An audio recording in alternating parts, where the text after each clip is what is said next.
Hello, everybody. It's Sunday. It's 1 p.m. I'm here to do my daily video, and I'm going to keep doing them right up to the day they call me for that transplant. So if you don't hear from me for a few days, that's where I'm at, getting my transplant. And at one point, I was nervous about it. I didn't want to do it. I was like, oh my God, open heart surgery. I think I'd rather just go. Until I had to, until it came knocking on the door, actually, like, hey, you don't do this, you're going to be gone. And no, I don't want that. Yes, I do love life. I do love my life, even though it's not the best life, but it's my life. And, it's like I said yesterday, you'll have people out there that just have no consideration for what you're going through. And then sometimes maybe they just don't understand what you're going through. And I got to take that in consideration too. But I feel good today. It's Sunday. I'm relaxing. I'll probably do my Italian mumbo jumbo shit on the stove in a little bit, But what are you going to do? I could cheat once in a while, I guess, right? And yeah, the weather did snow last night. It's pretty it's pretty icy out there. But that's okay too.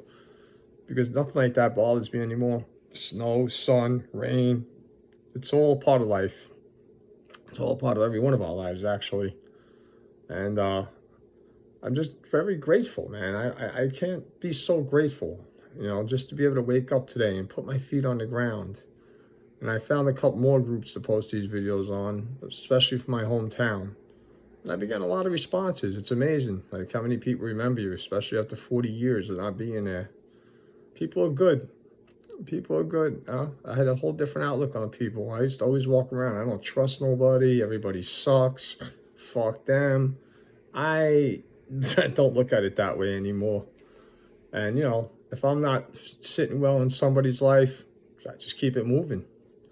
I just keep it moving because there's no sense of getting worried about it. And when people just don't want you around no more, they just don't want you around no more. Why would you be around somebody that don't want you no more? I mean, that's the bottom line. And that's just the way I look at it. Tomorrow's Monday. I promised a friend of mine that I would give him a ride somewhere, take care of a couple things, because unfortunately he has problems with his license right now. He doesn't want to get in trouble. And this guy has done a lot for me. His first name is Thomas. He's a really good guy. And he's really a good friend, too. He reaches out to me often, see if I'm okay, see if I need anything. And I'm kind of not used to that, man. I'm used to cops looking for me, knocking down my door, handcuffing me.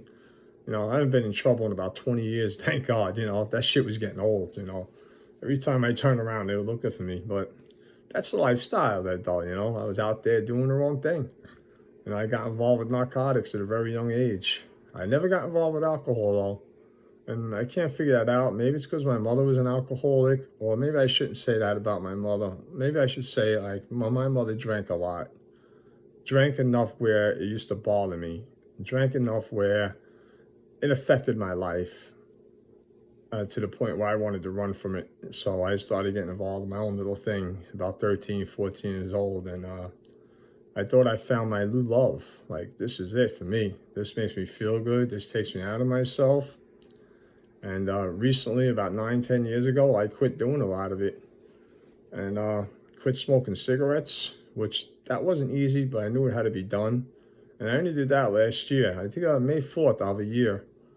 But after that, I don't know. The weed went. It all went. I just don't want it no more. I want to live. Life is great. I can't wait for the summer to come just to go sit by the water and appreciate what God has given us. God has given us so much that we don't even see. It takes death to knock on your door to realize just how much God has given us.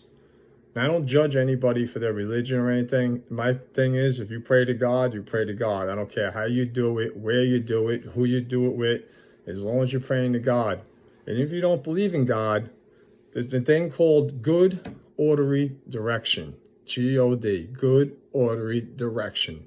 So if you have atheists out there and you don't believe in God, try to look at it that way. Because if you read the Bible and you read some of the things, you'll see that, the thinking of mankind has not changed. Maybe our scenery's changed. We got cars now. We don't have to ride around horses with swords and stuff like that. I couldn't imagine living like that. That'd be insane. But yeah, it's the truth. So if you are praying, I don't hold any religion against anybody. As long as you're praying to God, it's okay by me. And I don't care how you do it. I really don't. It's a beautiful thing. And like I said, you can always look at it as good, orderly direction. And I try to tell my kids this, but, you know, kids don't listen to their parents anymore. And that's okay. You know, they'll have to find out the hard way like I did. But I just wanted to say good afternoon. Tell everybody I love yous all. I love yous all. Life is good. And enjoy the rest of your Sunday. Peace, guys.